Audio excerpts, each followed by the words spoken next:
Hi friends, welcome to Sukanya vlogs. బెండకాయ పులుసు ఎలా చేయాలో ఇప్పుడు చూద్దాము నా స్టైల్లో. ఫస్ట్ ఒక గిన్నె తీసుకొని అందులో చిన్న ఉసిరికాయ అంత సైజు చింతపండు నానబెట్టుకోవాలి. నెక్స్ట్ ఒక 2 చిన్నవి మీడియం సైజు ఆనియన్, ఒక 4 పచ్చిమిర్చి, ఒక 3 టమాటాలు మీడియం సైజు ఇవి కట్ చేసి పక్కన పెట్టుకోవాలి. నెక్స్ట్ బెండకాయలని కూడా కొంచెం సన్నగా కాకుండా ఫ్రైకి మనము కొంచెం సన్నగా కట్ చేసి పెట్టుకుంటాం. పులుసు కాబట్టి కొంచెం పెద్దగానే కట్ చేసి పక్కన పెట్టుకోవాలి. లేత వాటికంటే ముదిరిన బెండకాయలు ఇంకా బాగుంటాయి పులుసుకి.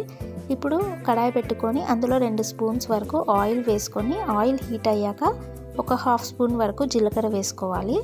నెక్స్ట్ మెంతి ఆకును పచ్చిమిర్చి, వీడియో స్కిప్ అయింది, మెంతి ఆకు వేసాను నేను ఇక్కడ. మెంతి ఆకును పచ్చిమిర్చి ఇవి వేసుకొని మెంతి ఆకు పచ్చివాసన పోయే వరకు ఫ్రై చేసుకోవాలి.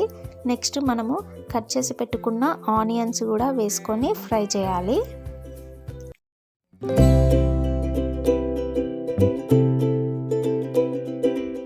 నెక్స్ట్ పసుపు కూడా వేసుకొని ఒకసారి కలుపుకొని ఒక 1/2 స్పూన్ వరకు అల్లం వెల్లుల్లి పేస్ట్ కూడా వేసుకొని పచ్చివాసన పోయే వరకు ఫ్రై చేయాలి. అల్లం వెల్లుల్లి పేస్ట్, ఆనియన్స్ ఇవి పచ్చివాసన పోయే వరకు ఫ్రై చేసుకున్నాక మనం కట్ చేసి పెట్టుకున్న బెండకాయలని కూడా ఇందులో వేసుకొని ఒకసారి కలుపుకోవాలి.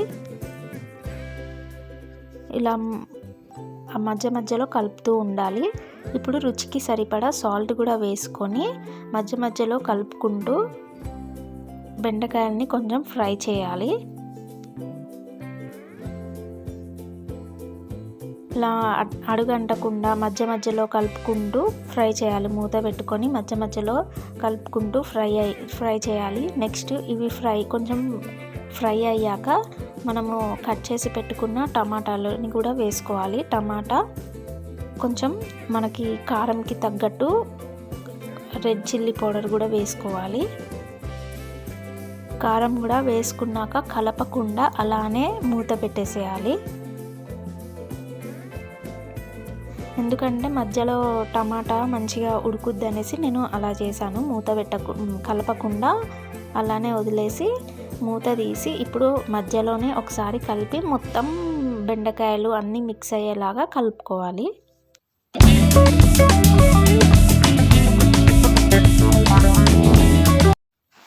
ఇప్పుడు మనం నానబెట్టుకున్న చింతపండు రసం ఉంది కదా, ఆ రసంని ఇందులో వేసుకోవాలి. మనకి ఎంత వాటర్ కావాలో అంత వాటర్ యాడ్ చేసి వేసుకొని కొంచెం ఉడకనివ్వాలి. మొత్తం టమాటా అవన్నీ బెండకాయలు మొత్తం ఉడకనివ్వాలి. ఇప్పుడు నేను ఇందులో 1 స్పూన్ వరకు ధనియాల పొడి, 1/2 స్పూన్ వరకు జీలకర్ర మెంతుల పొడి వేశాను.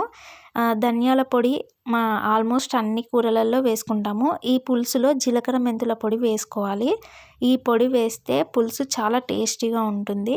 ఒకసారి ఈ జీలకర్ర మెంతుల పొడి వేసి ట్రై చేయండి. బెండకాయ పులుసు ఏ పులుసు అయినా, సొరకాయ పులుసు అయినా, బెండకాయ పులుసు అయినా ఏదైనా ఈ జీలకర్ర మెంతుల పొడి వేసి ట్రై చేయండి, బాగుంటుంది.